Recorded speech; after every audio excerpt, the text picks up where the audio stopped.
বাংলার রাজনীতিতে গত কয়েক বছরে ভোটে দেখা গেছে ভোট এলেই কোচবিহার উত্তপ্ত হয়। খবরের শিরোনামে উঠে আসে কোচবিহার মানেই যেন উত্তপ্ত পরিস্থিতি। তৃণমূল বিজেপি সংঘর্ষের অভিযোগ বারবার উঠে আসে এই কোচবিহার থেকে। বিগত কয়েকটা নির্বাচনে অন্তত তাই দেখা গেছে। এই মুহূর্তে আমি দিনহাটায় রয়েছি, আর এই দিনহাটাকে বলা হয় কোচবিহারের রাজনীতির ভর কেন্দ্র। আজ আমি সোনিয়া তাই ঘুরে দেখব দিনহাটা, অলিগলি ঘুরে বোঝার চেষ্টা করব ভোটের পালস, কি ভাবছে ভোটের আগে এখানকার মানুষ। আমার হটস্পট আজ দিনহাটা।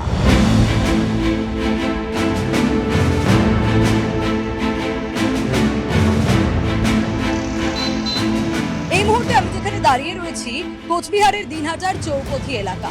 এই সেই এলাকা যেখানে নিশীথ প্রামাণিকের সঙ্গে উদয়ন গুহ একেবারে মুখোমুখি সংঘর্ষে জড়িয়ে গিয়েছিল।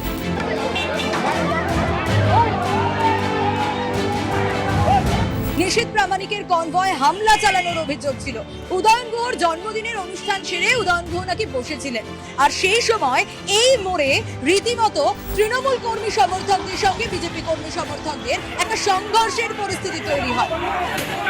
সেই সময় নিশীথ প্রামাণিকের কনভয় হামলা চালানোর অভিযোগ। অন্যদিকে 6ই মে 2021 অর্থাৎ আগের বিধানসভা ভোট রেজাল্ট আউট হয়ে গেছে। তার কিছুদিন পর নাকি উদয়ন গুহর উপর হামলার অভিযোগ ছিল বিজেপি কর্মী সমর্থকদের বিরুদ্ধে। হ্যাঁ, আর সে সময় উদয়ন গুহর হাত ভেঙে যায়। দেখুন, এটা একটা প্রথম কথা বলবো যে নিশ্চিতভাবে এটা একটা খুব খারাপ জিনিস ইলেকশনের ক্ষেত্রে বা রাজনীতির ক্ষেত্রে এই যে অশান্তি বা এই ধরনের ঘটনা, এটা নিশ্চয়ই আমাদের কারোরই কাম্য নয়।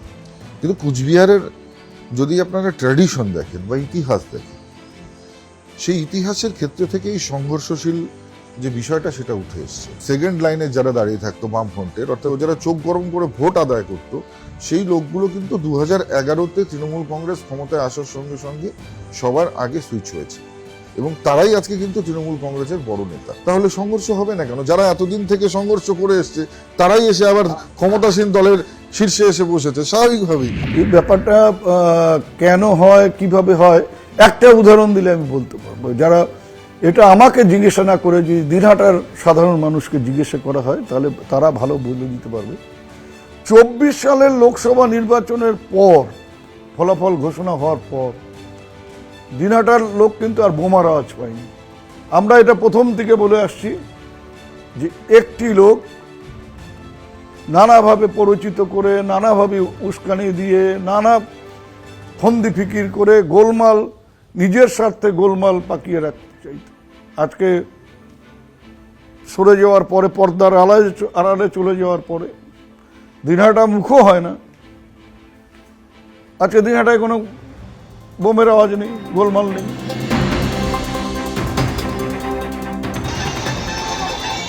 দিনহাটায় তো খুব অশান্তি হয়, কি বলবেন? অশান্তি হয়, সব জায়গায় ইলেকশন একটু হয়, এটা বলা সত্যি, এটা অশান্তি হয়। ভোটের সময় কিন্তু অনেক লোক মারা যায় আমাদের দিনহাটা, কিন্তু এবার জন্য একটা লোক যেন মারা যায় না, আমাদের এটাই অভিযোগ থাকবে। কি মনে হচ্ছে ভোট কেমন হবে? ভোট ভালোই হবে। দিনহাটায় তো অশান্তি হয়। অশান্তি যেমন কই, কোথায় অশান্তি তেমন? ভোটের সময় তো খুবই অশান্তি। কি মনে হচ্ছে ভোট কেমন হবে? ভোট তো ভালোই হবে। আমাদের দিনহাটা বিধানসভায় তো উদয়নবাবু আছে, যিনি এখানকারই বিধায়ক স্থানীয়, এবং আমাদের সবসময় দেখা হয় দিনহাটার বাসীর সাথে খুব ভালো। যদি 2021-এর বিধানসভা নির্বাচনের ফলাফলের দিকে নজর রাখা যায়, তাহলে তখন দেখা গিয়েছিল 2021-এর বিধানসভা নির্বাচন নিশীথ প্রামাণিক আর উদয়ন গুহর মধ্যে হাড্ডাহাড্ডি লড়াই, আর সেই হাড্ডাহাড্ডি লড়াইয়ে হেরে গিয়েছিলেন উদয়ন গুহ। কত ভোটে জানেন? জয়ের ব্যবধান ছিল নিশীথ প্রামাণিকের 57। কিন্তু নিশীথ প্রামাণিক তখন বিজেপি সাংসদ, কেন্দ্রীয় মন্ত্রিসভার সদস্য হওয়ার সুবাদে সে সময় দলীয় সিদ্ধান্তে তিনি তার বিধায়ক পদ থেকে ইস্তফা দিয়েছিলেন এবং সাংসদ হিসেবে থেকে গিয়েছিলেন। ফলে সেই জায়গাটা ফাঁকা হয়ে গেল। তার কিছু মাস পরেই উপনির্বাচন হলো।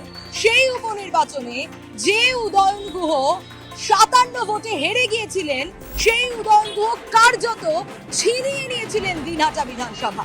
হ্যাঁ, অশোক মণ্ডল বিজেপির প্রার্থী হয়েছিলেন এবং তৃণমূল প্রার্থী উদয়ন গুহ জিতেছিলেন 1,64,000-এরও বেশি ভোটে। হ্যাঁ, এবং উদয়ন গুহ প্রমাণ করে দিয়েছিলেন দিনহাটা বিধানসভা কার্যত তার গড়।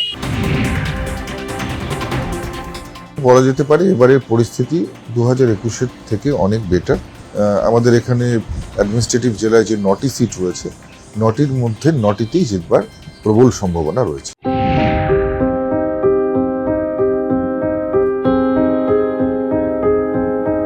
দিনহাটা বিধানসভার ছিটমহল খুব গুরুত্বপূর্ণ এলাকা। একসময় এই ছিটমহলগুলো দেশের ভিতরে থেকেও দেশের বাইরে ছিল।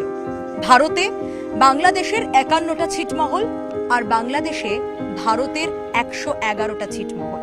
হ্যাঁ, এখন বাংলাদেশের এই 51টা ছিটমহল ভারতের হয়ে গেছে আর ভারতের 111টা ছিটমহল বাংলাদেশের হয়ে গেছে।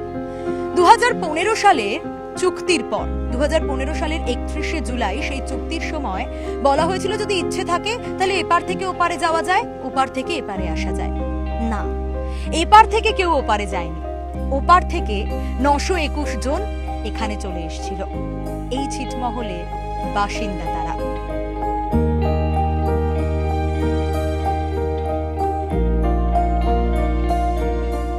যখন সিট বিনিময় হলো আমরা সব অধিকার পাইলাম, আধার কার্ড, ভোটার কার্ড, জমির খসড়া, সব কিছু পাইলাম, ভোটও দিলাম। এইবার এখন সবার নাম কাটা, এসআইআর এসে সবার নাম কাটা। আমরা ভোট দিতে পারবো না। আমার ছেলে ভোট দিতে পারবে, আমি পারবো না। আমার ছেলের নাম আসছে, আমার নাম আসে নেই, বরঞ্চ হেড ফ্যামিলি কিন্তু আমি।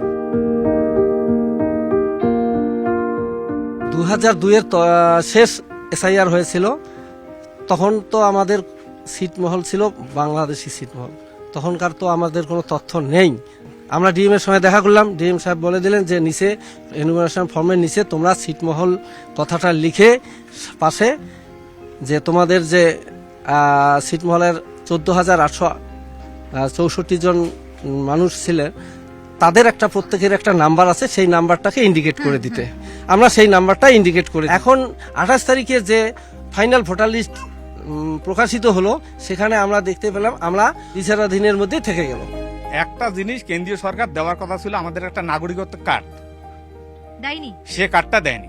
15 সালের পর থেকে না পাননি এত না না বছরে? না, ওটা পাইনি। সরকার ওই কার্ডটা দিলে তো আর কোনো সমস্যা না না না না না, তাহলে এখন আমরা কাকে কি বলবো? 2015-র পর যখন ইন্টারন্যাশনাল চুক্তির পরে আমাদেরকে নিয়ে নিল ইন্ডিয়ান গভর্নমেন্ট, 2015-র পরে আমরা মোটামুটি সবই পেয়েছি নাগরিকত্ব হিসাবে, যেমন আমরা কয়েকবার ভোটও দিয়েছি। কিন্তু সমস্যাটা দাঁড়ালো এই যে এসআইআর নিয়ে। আমরা এতদিন ভালোই ছিলাম, এসআইআর এর পরে সমস্যাটা আমাদের শুরু হলো। আমাদের যেভাবে অ্যাডজুডিকশনে রেখেছে, আশা করব নির্বাচন কমিশনার টোটাল বিষয়টা একটু সরজমিনে দেখে আমাদেরকে সেই নাগরিকত্ব আমরা যেন পাই বা ভোটাধিকার যেন আমরা পাই সেই ব্যবস্থা উনি করবেন। 2015-র 31শে জুলাই চুক্তির পর সবটা বদলে যায়। বেশ চলছিল, ভালো ছিলেন ছিটমহলের বাসিন্দারা। তাদের অভিযোগ এসআইআর শুরু হওয়ার পর আবার যেন নতুন করে লড়াই শুরু হয়েছে এই ছিটমহলে। 2015-র 1 আগস্ট ছিটমহল বিনিময় হলো। যারা বাংলাদেশের ছিটে বসবাস করতেন তারা তো ভারতীয় নাগরিক ছিলেন না, তারা তাদের নাগরিকত্ব দিল ভারত সরকার এবং 16 সাল থেকে তারা ভোট দিতে শুরু করলেন। তাদেরকে আজকে বাদ দিয়ে দেওয়া হচ্ছে, তাদের সাথে প্রতারণা করা হচ্ছে, বঞ্চনা করা হচ্ছে। ভাবুন তো, সীমান্তবর্তী একটা জেলা পেল কেন্দ্রীয় প্রতিমন্ত্রী, যিনি কিনা স্বরাষ্ট্রমন্ত্রী অমিত শাহের ডেপুটি হলেন। নিশীথ প্রামাণিকের গুরুত্ব যখন বাড়ল, তখন কোথাও গিয়ে কোচবিহারের রাজনীতির অলিন্দে দিনহাটাও একটা বড় জায়গা পেল। অন্যদিকে উদয়ন গুহর এই যে 1,64,000-এরও বেশি ভোটে জিতে আসা, গড় দখল করে নেওয়া, দিনহাটা দখল করে নেওয়া, সেটাও কোথাও গিয়ে রাজনীতিতে গুরুত্ব অনেক বাড়িয়ে দিল দিনহাটার।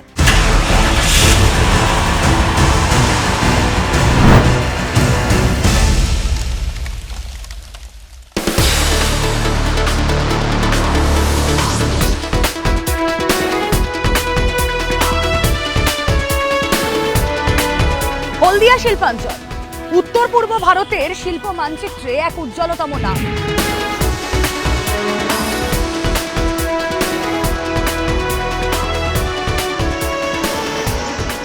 হলদিয়ার হাল হাকিকত আজ ঘুরে দেখব আমরা হটস্পট।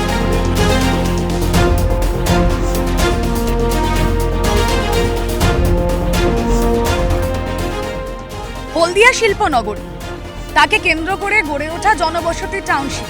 এই হলদিয়ায় বেশ কিছু অভিযোগ রয়েছে।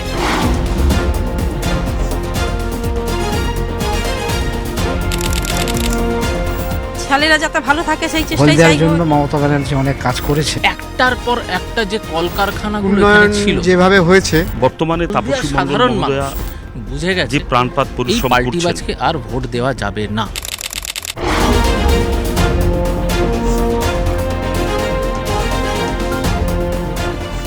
রাজনীতি সম্ভাবনার খেলা, আর সেই সম্ভাবনা প্রত্যেক বছর নির্বাচনের আগে আমরা দেখি আরো প্রবল হয়ে যায়, এই দল থেকে ওই দল।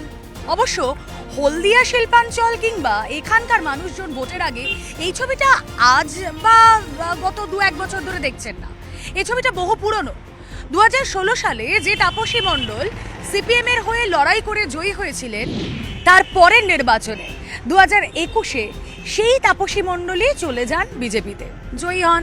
আর তারপর এই তো বছরখানেক আগে 2025 তাপসী মণ্ডল চলে এলেন তৃণমূলে, বিজেপিতে বড় সড়ো একটা ধাক্কা। সুরেন্দ্রবাবুর নেতৃত্বে, ওনার নেতৃত্বেই মূলত আমাকে কোনো রকম কোনো কাজ করতে দেওয়া হয়নি। দিদির সঙ্গে থাকলে যে উন্নয়নের ধারা, তাতে যাতে হলদিয়ার উপকার করতে পারি, সেজন্যই আমি ওনার সঙ্গে আজকে যুক্ত হলাম। অনেক ভোটে ওকে হারাবো, গা উজাড় করে হলদিয়া বিধানসভার লোকরা আমার সবাই আমার জায়গা। যখন যুদ্ধে নেমেছি, আমি রণকৌশল তৈরি করেই নেমেছি। এই যুদ্ধ কিভাবে জিততে হয় সেই প্রক্রিয়াকরণ আমার জানা আছে। আমি ওকে কাউন্সিলরে হারিয়েছিলাম, আবার হারাবো। আমিও ওনার চ্যালেঞ্জটা অ্যাকসেপ্ট করলাম। 2016 সালে তাপসী দেবী আপনাদের হয়ে জয়লাভ করে, বদলে গেল ছবিটা তার পরের বছর, তার পরের বিধানসভায় আবার বদলে গেল। এই যে এতগুলো বদলের সাক্ষী হলদিয়া শিল্পাঞ্চল, এখানকার মানুষের এক্সপেকটেশন তা ফুলফিল হয়েছে এখনো? দেখুন, হলদিয়াতে মানুষ ভরসা করে, যাদেরকে ভরসা করে চোখ বন্ধ করে ভরসা করে, সেরকম করে ভরসা করেছিল কাউকে। এবার ব্যক্তিত্ব নয়, দলের বিষয় হয়, কিন্তু অনেকে কি হয়, নিজেদের স্বার্থ চরিতার্থ করবার জন্য দল বদল করে। এ দলে স্বার্থ পুষায়নি তাহলে অন্য দলে যায়, আবার সে দলে স্বার্থ পুষায়নি আবার দলে যায়। জাস্ট একটু জানিয়ে রাখতে চাই, একটু মনে রাখতে হবে, সেটা হচ্ছে 2021-এর নির্বাচনের ঠিক কয়েক মাস আগেই উনি অন্য দল থেকে এসেছিলেন। ভারতীয় জনতা পার্টির অ্যাসেট অ্যাকচুয়ালি হচ্ছে ভারতীয় জনতা পার্টির কর্মী, যারা সারা দিন সারা বছর তারা মাঠে থাকে, সেই কর্মীরাই হচ্ছে আসল অ্যাসেট। তারাই জিতিয়েছিল।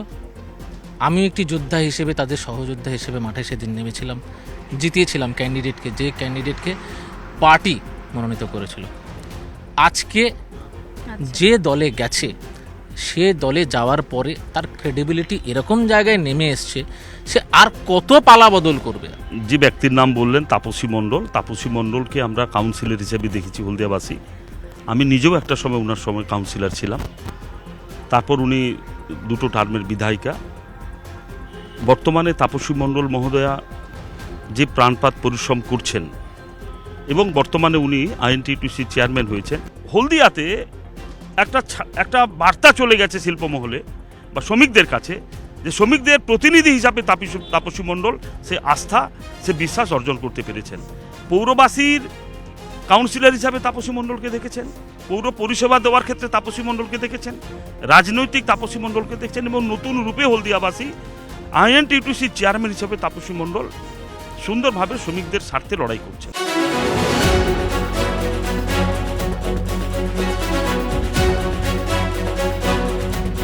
যেখানে দাঁড়িয়ে আছি, HDA হলদিয়া ডেভেলপমেন্ট অথরিটি, এই শিল্পাঞ্চলের পরিকাঠামো উন্নয়নে এই ভবনটির গুরুত্ব অপরিসীম।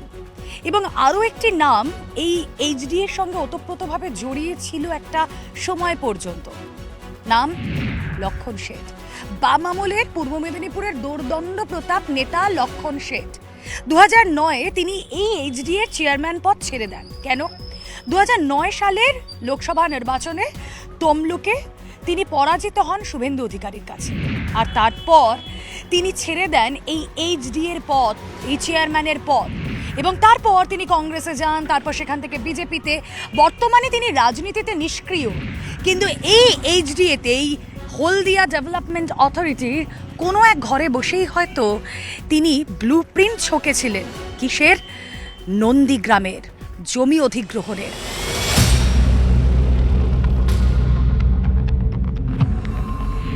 আরও একটা বিধানসভা নির্বাচনের সামনে দাঁড়িয়ে একসময়ের বাম দুর্গে বামেরা হাল ফেরাতে কতটা সচেষ্ট? যে 34 বছরের বাম সরকার তিলে তিলে হলদিয়াকে গড়ে তোলা, কারখানার গেটে গেটে শ্রমিকদের জন্য সিওডি করা, শ্রমিকদের সুযোগ সুবিধাগুলিকে দেখা, আর আজকে তৃণমূল বিজেপির সরকারের জামানায় হলদিয়াটা কেমন আছে সেখান থেকেই আমরা পরিষ্কার হয়েছি। হলদিয়ার মানুষ তাদের অভিজ্ঞতার মধ্যে দিয়ে বিচার করেছেন এবং হলদিয়ার মানুষ নীরবে প্রস্তুত হচ্ছেন। সময় আসছে যোগ্য জবাব দেন। শিল্পনগরীতে গত 15 বছর মমতা বন্দ্যোপাধ্যায় কি দিয়েছে, মমতা বন্দ্যোপাধ্যায় তৃণমূল সরকার কি দিয়েছে যদি প্রশ্ন করেন, তালিকায় একটা নাম উঠবে না। উল্টে একটা বড় তালিকা তৈরি হয়ে গেছে যে এতগুলো ইন্ডাস্ট্রি ফ্যাক্টরি এখানে ছিল যেগুলো তালা বন্ধ হয়েছে একটার পর একটা, কিন্তু উনি একটা তালাও খুলতে পারেননি। 2011 পর হলদিয়াতে নতুন নতুন ইন্ডাস্ট্রি হয়েছে। হলদিয়াতে বিপিসিএল হয়েছে, হলদিয়াতে আপনার আইভিএল একটি নতুন ইন্ডাস্ট্রি হয়েছে, হলদিয়াতে এক্সাইড ইউনিট 2 বেড়েছে, হলদিয়াতে তাপবিদ্যুৎ কেন্দ্রের এখানে বিস্তার হয়েছে, এবং ইন্ডিয়ান ওয়েল তার প্রজেক্ট বাড়িয়েছে, এইচপিএল প্রজেক্ট বাড়িয়েছে। এরকম করে ইন্ডাস্ট্রিয়াল যে গ্রোথ ছিল সেই গ্রোথ কিন্তু বেড়েছে।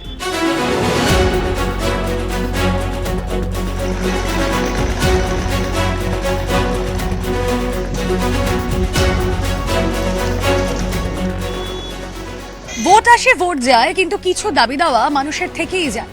হলদিয়া শিল্পাঞ্চলে আমরা আনাজ কানাজ যখন ঘুরে দেখছি তখন মানুষের কথা শুনবো না? তারা কি চাইছেন, তারা কি বলছেন, তাদের কি দাবি দাওয়া, কি চাইছেন? কি চাইছে? ছেলেরা যাতে ভালো থাকে সেই চেষ্টাই চাইবো। হলদিয়ার জন্য মমতা ব্যানার্জি অনেক কাজ করেছেন, কিন্তু হলদিয়ার সমস্যা যেটা হচ্ছে, হলদিয়া 2017 সালের পর থেকে হলদিয়া এখনো কোনো পৌরসভা নির্বাচনটা হয়নি। হলদিয়ার সার্বিক উন্নয়ন যেভাবে হয়েছে তাতে যদি আর একটু সংযোজন হয় আর কি, তাহলে আরও 100% পূর্ণ হতো।